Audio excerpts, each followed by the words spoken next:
Welcome to Widowcast Podcast, where you'll find the strength to get through your journey and the skills to coach other widows to do the same. This is not a grief group. This is your journey, and it just may show you the way to make something amazing come out of the emotional pain and trauma of your loss. I'm your host, Joanne Filomena. I'm the best-selling author of the book Widowed and of The Widow Coach. I'm also a professionally certified life coach. Let the healing and the personal journey back to who you are begin. Welcome back, podcast listeners.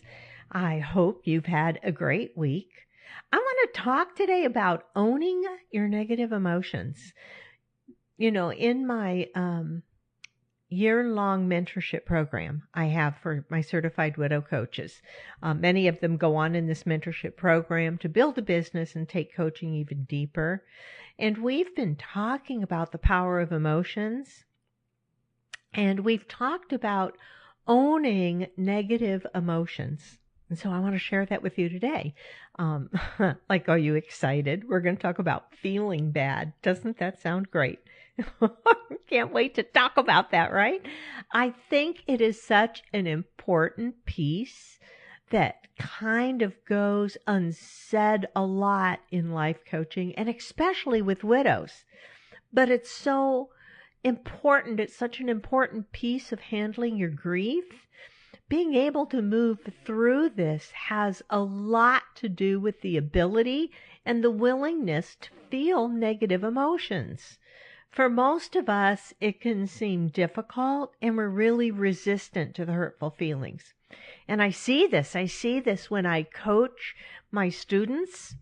They get really uncomfortable when we are getting into a thought that just makes them feel really awful, and they get squirmy, and they all of a sudden it's like, wait, don't coach me on this. And I know that. I have so been there before with my own coaches where all of a sudden I'm feeling prickly and squirmy, and it's like, look, I don't really want to talk about this. And it's because that I'm so resistant to that negative feeling. But that is exactly where I need to go. It's exactly where I need to be so that I can learn how to allow it. You know, with all of the positive thinking memes you see on social media and all this, think positively and have positive emotions. There's this misconception that that's what life coaching is all about. It's only about feeling positive and finding ways to feel positive and only focusing on positive affirmations. Now, this could be a large piece of it. And who doesn't want to feel great?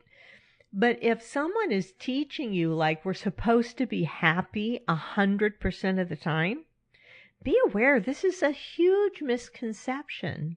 And what happens is when some of us don't feel positive, none of us feel positive all the time. And then we feel guilty about not feeling positive. I get this. A lot of my students have gone through my training, and they've really learned how to manage their mind, and they think this means they should be able to feel positive all of the time and think positive thoughts all the time. Let me be clear. Let me be really clear. Being alive on the planet, being here on Earth, is not about feeling positive emotion all of the time. Maybe that's what heaven is for, or some version of heaven where you imagine where we are when we're not alive and we're just all blissed out all the time. I try to imagine a simplified version of this. If you're happy all of the time, do you even know that you're happy? Because everybody's just happy all the time. So how do you even know what happy is? Because you've not felt bad. Being able to feel happiness and recognize what it is requires that there has to be some unhappiness too, for the contrast. There's no happiness without the other side of it. I think that we sometimes forget that. And I think we try to push away any kind of unhappiness or disappointment or fear. We especially don't post that stuff on Facebook. We only want to present with our most happy, cheerful, lovely rainbow selves, right? And we see this on Facebook. We see people who like their life is wonderful and it's happy, happy all the time. And then we begin to think that we're missing out because our life isn't happiness all the time. It's easy to get caught up in that.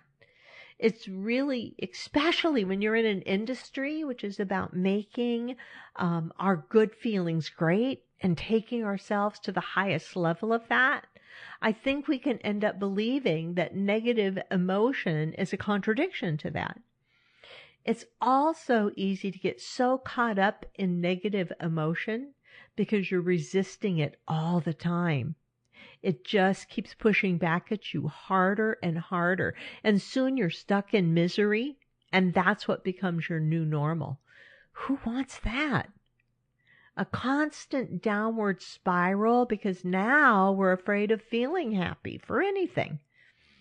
Resisting the emotional pain, especially as widows when we lose our spouse, and we resist all of that hurt, and it keeps us wrapped up in it. Consider that maybe we're supposed to feel negative emotion half of the time. Now, I always tell my students, you're just going to feel like crap half the time, right? That's not really true. What happens is that the negative emotions are so intense, it feels like we're feeling the negative emotions half the time. But truly, it's only about 1/3 of the time that those negative emotions are going to come through. Just the intensity of them makes it feel like half the time sucks. Okay. When I realized that we're supposed to have negative emotion, I immediately feel a sense of relaxation and peace, not only around my own, but also around other people in my life. Because I think it's so easy to expect everyone to be pleasant and lovely and in a good mood all the time. And then we get frustrated and upset when they're not. We also do the same to ourselves, saying, oh, I should be positive 100% of the time. I should be just constantly happy and alive and grateful for what I do have. It's just not realistic, and I don't think it's healthy. I think having a full, healthy life means really embracing the contrast in the world. I think there's contrast in our world, and it includes meaning negative emotion is part of our experience. And in fact, negative emotion can be part of our experience of happiness. It makes our happiness even better. You know, the first day that I spent at school, where I became certified as a coach, my mentor, Brooke, was at the front of the room instructing, and she was wonderful to listen to. And what I especially loved about her was her ability to double over and belly laugh about something. I mean, she just laughed boisterously and freely. I remember sitting there thinking, first thought was, I haven't laughed like that in like forever. Right? I had been widowed 9 months when I walked into that classroom. But what I realized was it wasn't just the 9 months since Jim died that I hadn't laughed like that. I hadn't laughed like that in like forever. And I wanted to feel free to laugh like that. And what I learned over the ensuing days of coach training and weight loss coach training, because I certified in both fields, was that I had narrowed down my entire emotional scale. I so avoided uncomfortable feelings by eating them down or finding any way possible to buffer out on my life so I didn't have to feel the ugliness of loneliness, boredom, stress, humiliation, anger, all of it. I also removed the other end of the emotional scale. I no longer felt over the moon about anything. My happiness was very subdued and reserved, very English of me. I am. And elation just didn't happen. I for sure did not double over with laughter on a regular daily basis. How sad is that?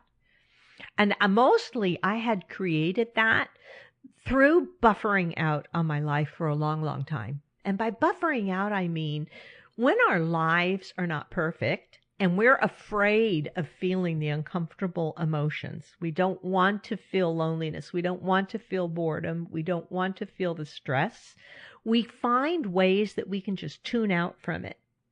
One of the most common ways is to overeat. If you can go eat, I remember a friend saying this to me like, oh my gosh, I think we were 13 years old. And I really took it to heart. She said her brother had told her that eating was wonderful because nothing could go wrong while you were eating. You know, it was like just this natural process, and really nothing can go wrong while you're eating. And that stayed with me. And I began going into that zone of overeating or turning to cookies or having a really stressful day at work, coming home and grabbing the bag of potato chips and eating the whole bag. And it was just my way of just tuning out on my life. We also do this. People do it through alcohol. People do it through shopping, compulsive shopping, because it makes you feel better in the moment. And that way you don't have to pay attention to what was not feeling good.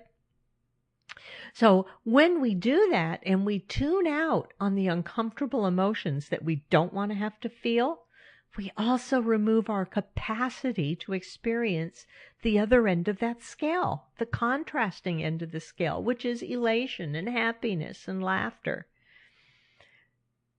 Right? So shutting down on uncomfortable emotions will also shut down on the really, really good feeling emotions. And pretty soon you just have this little tiny range of emotion. You don't ever feel really bad, but you don't ever feel really happy either.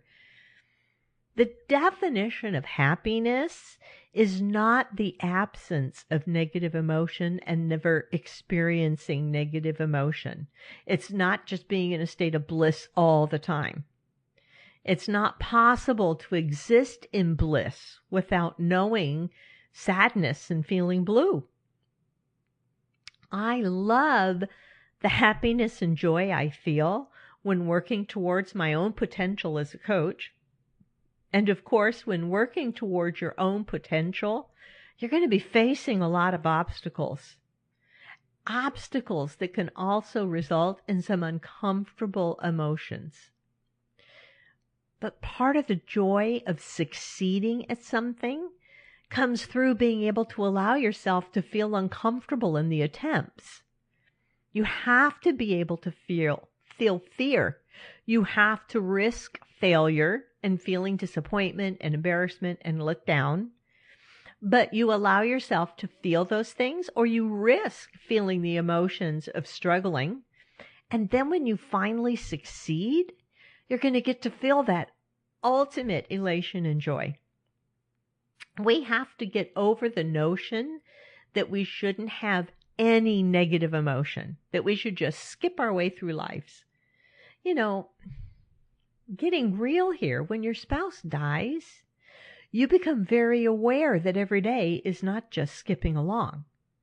But the majority of widows become stuck because they're too wrapped up in resisting the pain of loss instead of being able to lean into it and process it.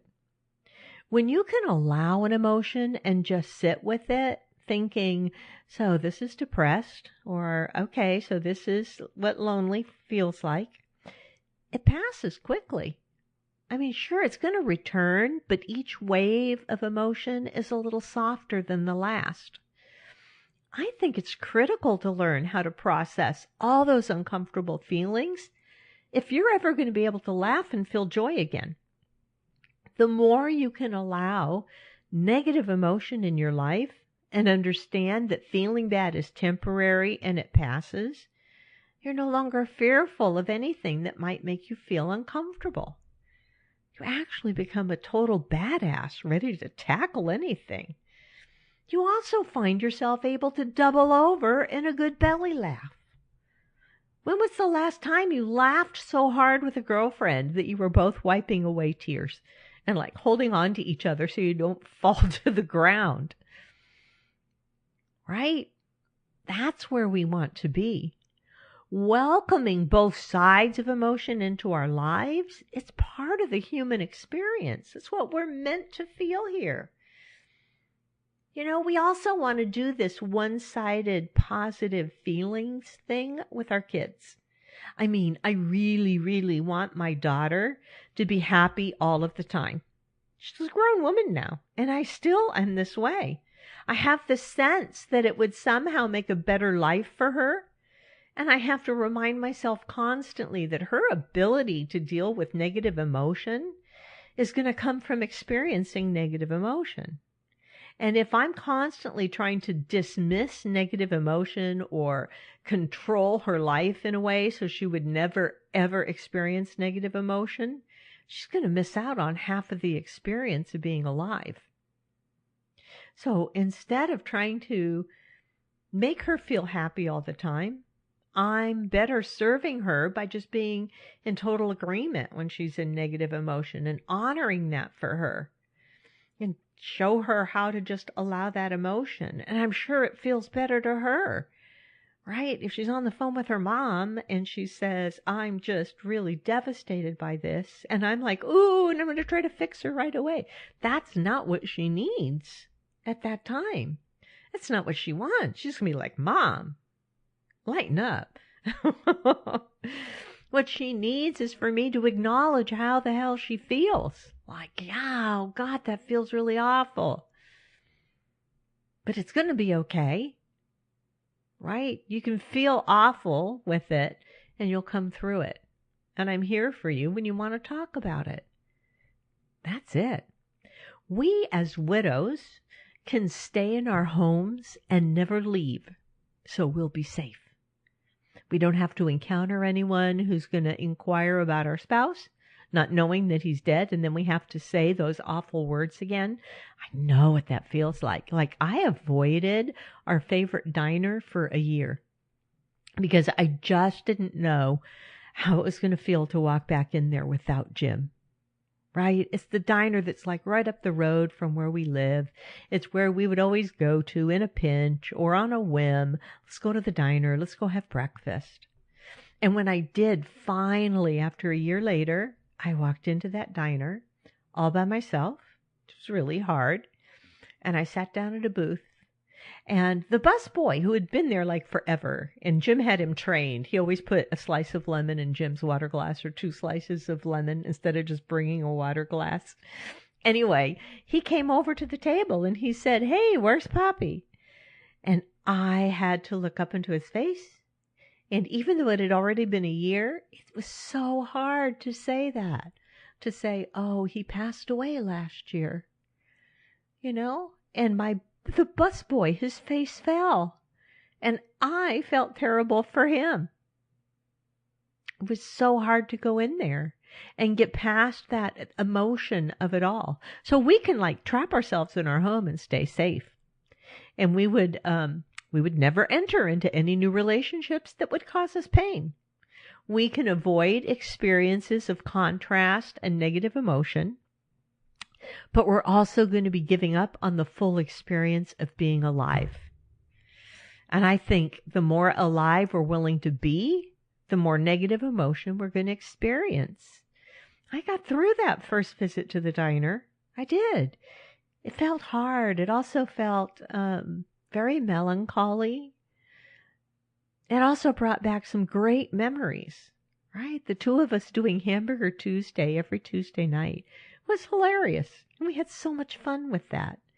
And now that I was able to experience that and I can be alive for that, I can go back into the diner. I can go into the diner and have breakfast on a whim. And I don't experience the deep pain of going into the diner.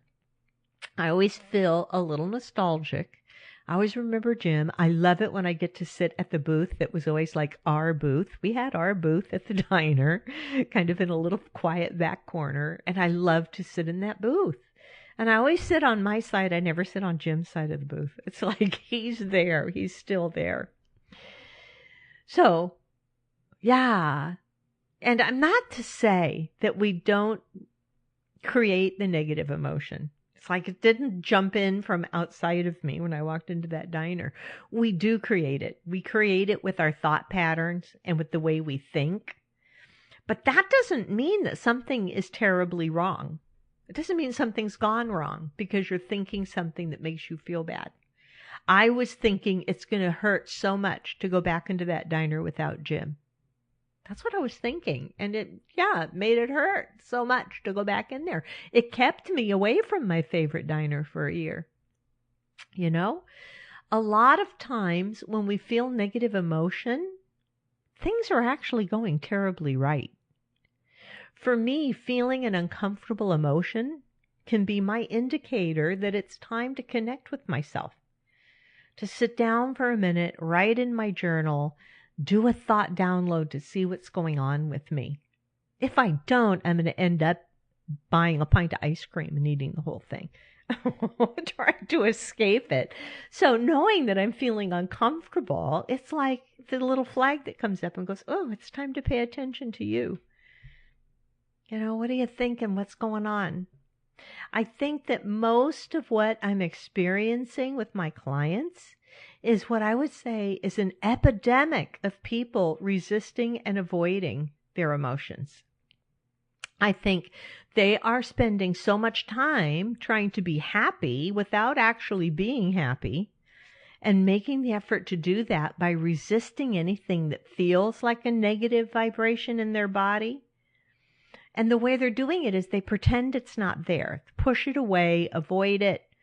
When I ask a client how something they're telling themselves in their head feels when they think that, they start telling me more thoughts because they're out of touch with how it actually feels in their body. They don't want to acknowledge it. I think that really understanding that the way to enjoy life is not by putting the brakes on negative emotion, and in fact, it's the opposite. It's by really opening ourselves up to diving into the negative emotion that gives us the full experience of what it means to be alive. I think that's how ultimate happiness comes about. When uncomfortable feelings can pass quickly, you feel the equal balance of like wonderment and happiness. I think that taste of what's true aliveness and true happiness can be. It's the way it's meant to be. And I know that sounds so foreign to some of you because you're so in pain over the loss of your spouse. I get it. Me too. It's still there. It's been 3.5 years since Jim died, and the emotions do still engulf me. But I can allow them. I can sit down and allow all of that sadness to come back and acknowledge it and move through it. And it passes through. Here's the flip side, you guys. I'm not in that misery all the time. I can feel joy. I can belly laugh. I can get together with my girlfriend. The other night, we were together here singing and laughing at each other and she was sliding off the sofa. You know, have you ever had your friend laugh so hard she just like melts off the sofa onto your floor? That's the way life is meant to be. That's the ups. One of the first things that we do with our clients as coaches is to help them understand where their feelings are coming from. And before they can know this, they first have to learn how to actually feel and process how they're feeling. They haven't established the skill of feeling, and they haven't given themselves the time to actually experience negative emotion during their day. They're spending so much time avoiding it and compounding the emotional pain by resisting it. Especially true of widows with kids at home still. I see this all the time. They are so concerned about their kids and making sure their kids are okay because their kids just lost their dad. Like she is totally backburnering all of her emotions about this. And it's in her mind that she has to make sure her kids are happy 100% of the time, instead of allowing them to process their own negative emotions and knowing that those negative emotions are just part of life. One of the questions we get asked sometimes is because we talk about contrast and we also talk about the resistance and what are the difference between the two. It's an important distinction. I want to clarify that contrast is how the world is set up.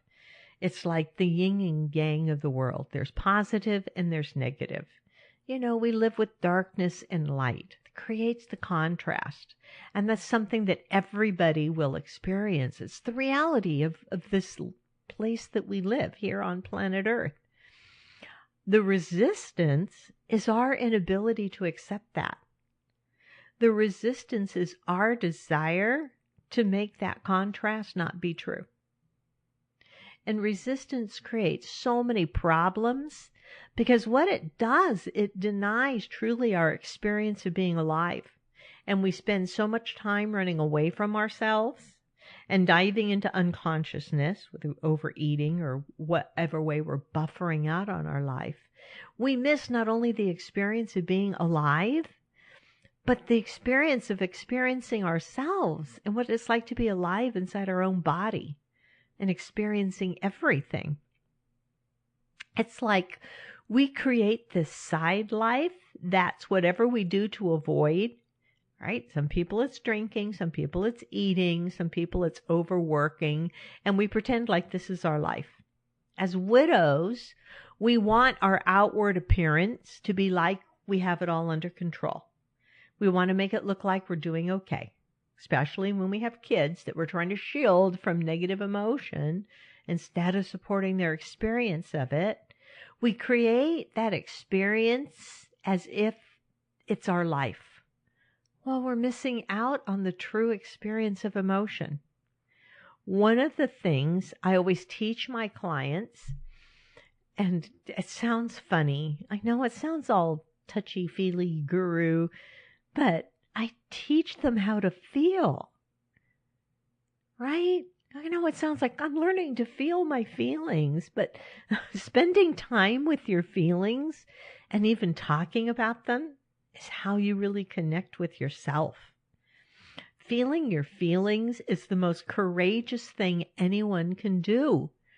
And when you're willing to feel any emotion, that's when you're willing to take any action, because you won't be afraid of the emotion that might accompany it. So many people, they resist failing at anything because it's going to feel uncomfortable.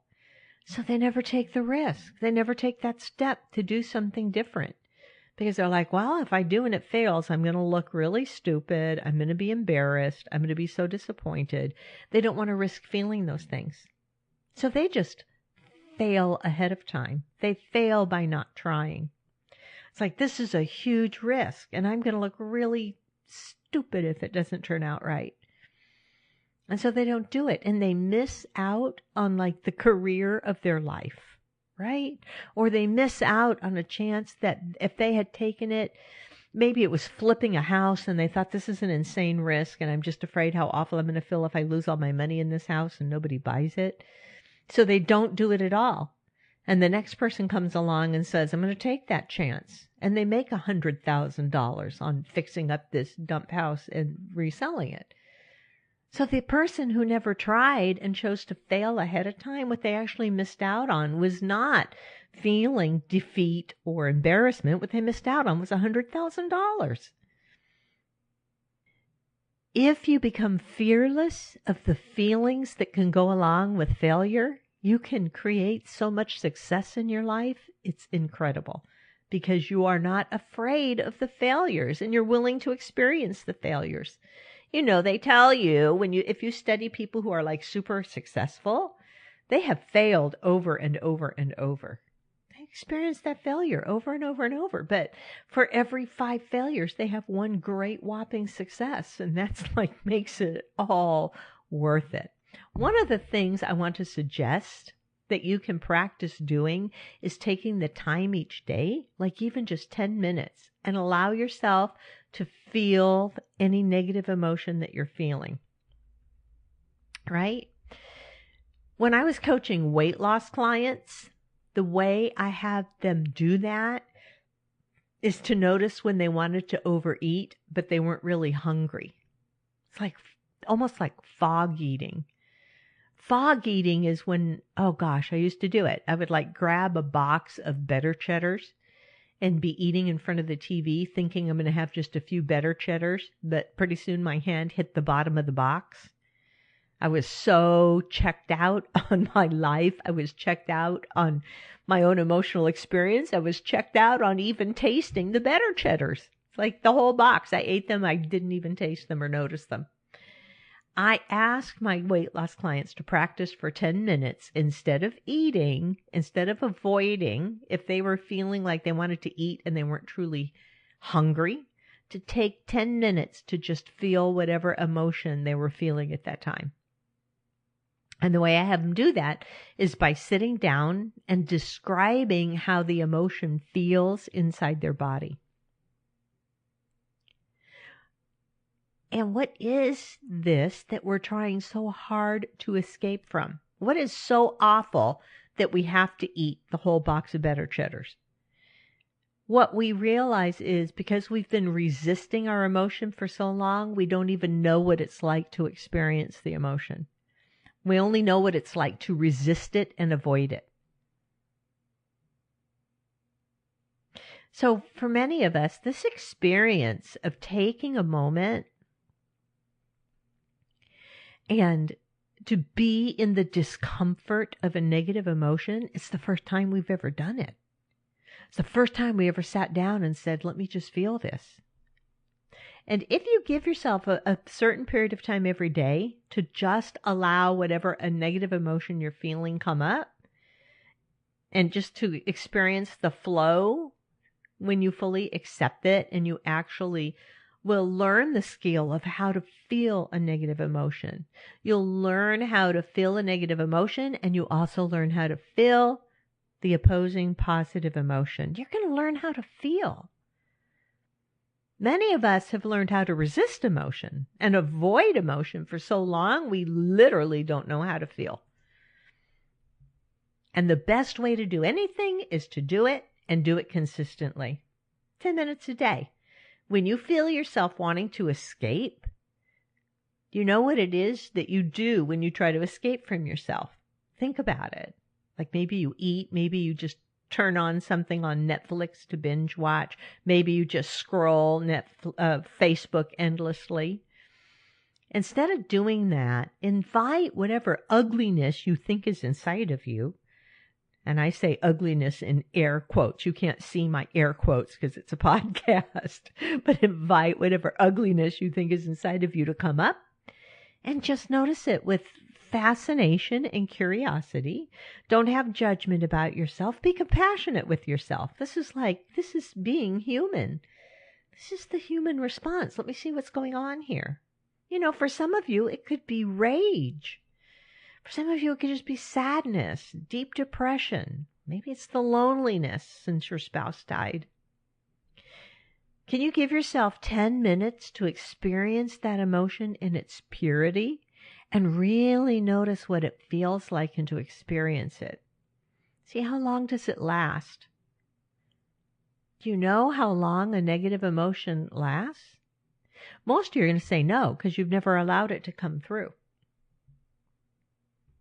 Right? When I was feeling that deep gut sadness after Jim passed, and instead of resisting it, I just allowed myself to feel it. And the way I did that is anytime I felt it come up, it would come in waves, and I could name it. In my mind, I would just say, this is sad. This is deeply sad. And I would relax my body, because all emotions grow when you resist, when you tense up. You know, when you hide it and when you pretend it isn't there, it feeds the negative emotion. Instead, if you just allow the sadness, if you just allow the sadness and you don't treat it as anything less than, meaning sad is just as much part of your human experience as happiness you can move through it. My own coach talked about her experience with feeling shame. Shame and humiliation are tough to allow. And she shared with me the way Brené Brown says this. She says, if you are a human being, you're going to experience shame. The smartest, most talented, most successful people in the world experience shame. The only people that don't experience shame are sociopaths. So if you can embrace shame as if, okay, this is good news, I'm not a sociopath, I'm a human being, then you're going to allow it in a way you wouldn't have before. When you think about, okay, Oprah Winfrey experiences shame, right? My favorite singer in the world experiences shame. The most beautiful woman in the world experiences shame. Whoever you look up to the most, they experience shame. People that you love the most in the world, all of them, we're all in this together. We're all experiencing it together. Then when I think about that, I can really allow it to come in, and I can name it and notice it's just a vibration in my body. Nothing other than that. It makes my heart open, even though I'm experiencing shame. You know, it makes me feel courageous at the same time because I'm allowing it to come in. And I feel strong because it's like I'm capable of experiencing this emotion like shame, and I don't have to resist it. When my first online webinar was a catastrophe, and it was, I don't know if you're listening and you were one of the people who came into that first webinar. I don't know. It was a few years ago. I was so embarrassed. And I remembered the lesson of shame. And I knew that I was not alone in failures as an entrepreneur. So I immediately mustered up some courage and I clicked on Facebook Live. You guys, I went on live video to all of my friends, my fellow coaches, my followers, to talk about what an epic failure my webinar had been. I even started chuckling because I said, if failure is the price of success, people, I'm on my way. And you know what happened? All that embarrassment dissipated. It was gone before I was even halfway through that quick Facebook Live. The quickest way through embarrassment or shame is to share it. Seriously. Because everybody has experienced that. And this opens me up so much more than when I try to resist it and try to close it down. You know, after I logged off on that horrible webinar that was such a technical disaster, I really wanted to just go sit under my desk and hug my knees to my chest and shut out the world. But instead, I shared it and I actually started to feel lighter about it and was able to laugh about it and even able to recognize that this failure of a webinar is going to make me so much better the next time I do it. I made space for the negative vibration in my body. I opened myself up at the same time to positive vibration because I wasn't shutting it down. What I noticed with intense emotions is I can experience it. I can experience them intensely for like 24 hours. Because when I used to resist them, that's how long they would keep coming. Right? But it comes in waves, and each wave lasts about 60 seconds. But it just keeps coming back and back and back, the wave. And I know that it's coming back because of what I'm thinking. And I kept thinking about the thing that was causing me to feel badly. But if my thinking is causing the intense emotion, isn't there a way to think my way out of it? Shouldn't I think my way out of it? But when we feel that way, when we have those thoughts, that's like something is wrong with us. Our inclination is to go hide, right? Go crawl under your desk and hug your knees to your chest. Because when I was feeling embarrassment over my webinar, I allowed myself to feel it, and I had the opposite experience. I knew that there was healing for me in sharing that experience, right? then I noticed as the embarrassment began to dissipate because I allowed it, it turned into compassion. That surprised me. I wasn't expecting it, because when I think that all of us are experiencing embarrassment or shame as the human experience, I looked around and I felt so much love from my online community, right? The first response I got from my Facebook Live when I was saying my webinar was such an epic failure. Let me tell you about the day in the life of a life coach. And the first response I got was one of those little hearts that people click on, and the hearts float up on the screen like somebody was sending me love. And at that moment, it's all I needed, because I was condemning myself so much. And that's why I was experiencing the embarrassment. And to know someone else loved me was like everything in that moment. And when I was done experiencing the embarrassment of my own failure, I was also aware of how deeply compassionate I was feeling towards anybody else experiencing the same. That level of compassion has stayed so deep for me through that experience. It's like turned into such an asset that when I see other people messing something up, I totally feel compassion. It's like, I have so been there, sister. When someone comes to me and is saying they're feeling embarrassed or ashamed, really what they're saying to me is they're resisting the shame because they're continuing to feel it. And I hear them. I know what they're saying, and I know how to help them. It's like I've been there, done that, and I felt my way through it. And when I think about this, you guys, how uncomfortable emotions can lead to such great compassion. Think about the beauty of this. I think this is why when I teach widows how to coach other widows, there is so much perfection in that. Because once my widow coaches have processed their own emotions, and we do as we go through this class, when you're learning to coach, I have you coaching yourself. I am coaching you, your fellow students are coaching with you, but you are all also self-coaching. And as you are able to move through those emotions, you're developing the compassion, even more compassion in how you can help the next widow move through that. And I think it's so much deeper when we've experienced what we experience. You know, the compassion is deeper. And really, there's no feeling of success or accomplishment if there's no such thing as defeat. We have these contrasting emotions that we want to dismiss, yet they're the ones that are creating the contrast for the emotions we most want to feel. Without one, you don't have the other. And that's the truth of it. That's like the truth of the world. The idea of disappointment, oh my gosh, nobody's going to be like, hey, can't wait to feel that. Right? Can't wait to feel disappointed.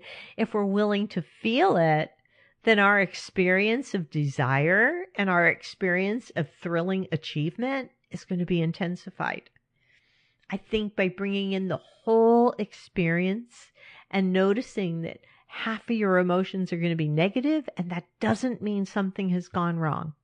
It doesn't mean you need to resist them. It just means you have to learn how to process them. You need to learn how to have the experience of the negative emotion and let it flow through you as part of your human experience. And you might think, if I'm going to be experiencing negative emotion half the time, I'm going to be surly. I'm going to be this negative, awful person to be around. And that's not actually true. Let me explain why. There's a huge difference between allowing yourself to feel a negative emotion and reacting to it. In fact, most of the time when you see someone who's in a bad mood, they're upset about something, they're kind of snarling at you about it, it's not because they're truly experiencing negative emotion. It's because they're resisting the negative emotion. That's what's making them lash out and react to it.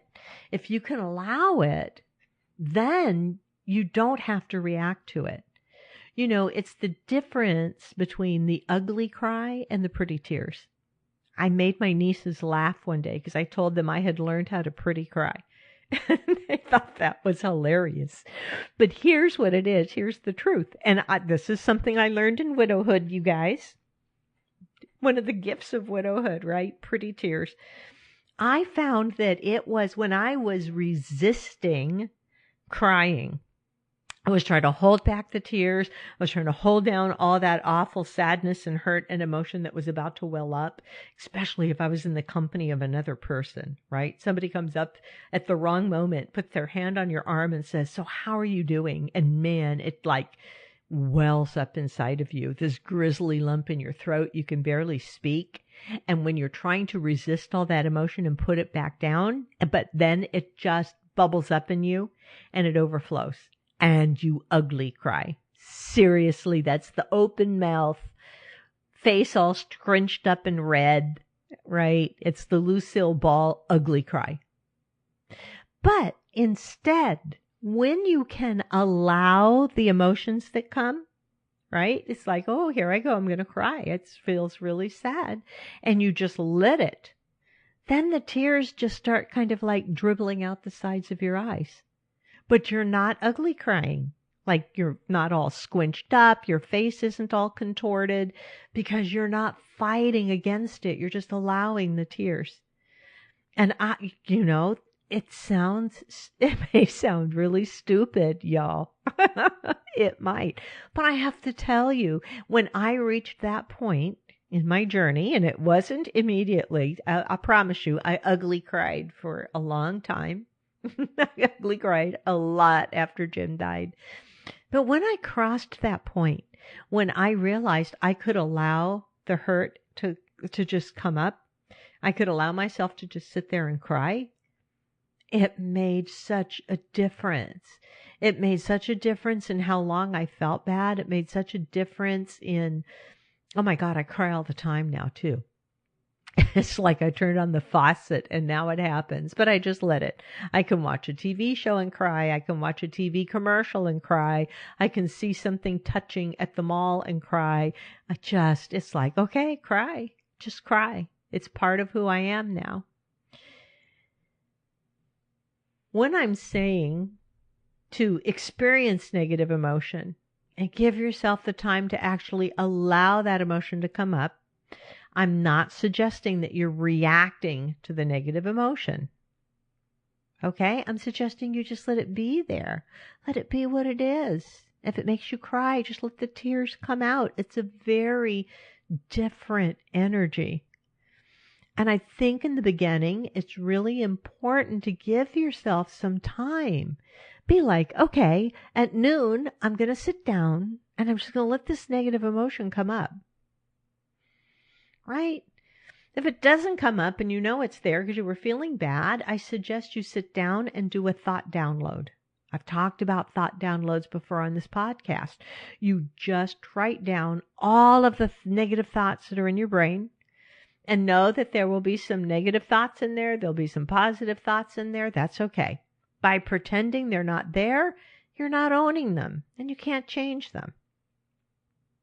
I will tell you that owning your own emotions will change your experience about emotion. I can't say that it'll always feel good because it won't. Most negative emotion doesn't. It doesn't feel great in our bodies, but it's part of the experience. And I think it's part of what it means to truly accept ourselves as we are. It's like when you're coming down with something, like you're at work and you know you're coming down with something, but you're trying to pretend you're not. And you just keep working and try to ignore it.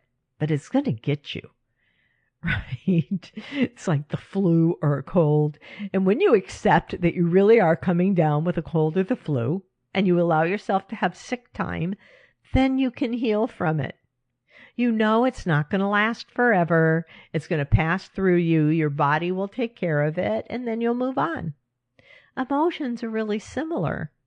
Like when you know you're having a negative emotion, instead of pretending you don't have it and wear yourself out by pretending, just give in to it.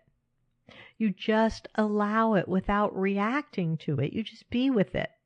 I love the idea of just letting it be. Just be with whatever emotion is there for you right now. That's what it means to be alive. when you look at the overall trajectory of your entire life, if you want the main experience to be some level of contentment and happiness, that includes accepting the emotion that you're feeling and not judging it as something that shouldn't be happening to you.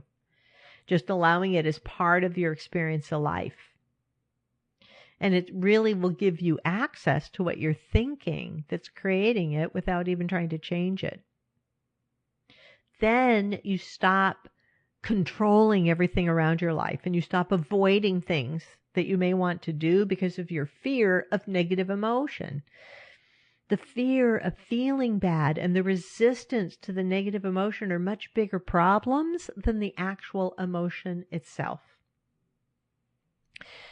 So I hope this resonates with you a lot. I feel like doing some kind of sales speech on negative emotion. I'm selling negative emotions, right? Hey, come on, let's all experience our grief and our sadness and our anger. Let's go all in. I think those emotions are very appropriate and very much a part of our journey as widows. And I don't know. I think that having those emotions and allowing them is really sacred in many ways. Knowing that you're in a negative emotion and you're experiencing it and you're staying present with yourself, I think it's a sacred, wonderful experience and a skill you can develop and work on throughout your life. And the more you're willing to do it, the more vast your experience of life will be. Don't take my word for it. Try it out. Right? Take 10 minutes today and sit with yourself and see what negative emotion comes up. And notice what it feels like. Like, where is it in your body? What's so awful about it that you're trying to avoid it? Is it really as bad as you've told yourself? Has resisting it been better than actually feeling it? Like, sit there and name it and then notice how long it lasts. Are you willing to stay with it long enough to let the discomfort happen and then come out the other side of it? It's part of being alive, you guys.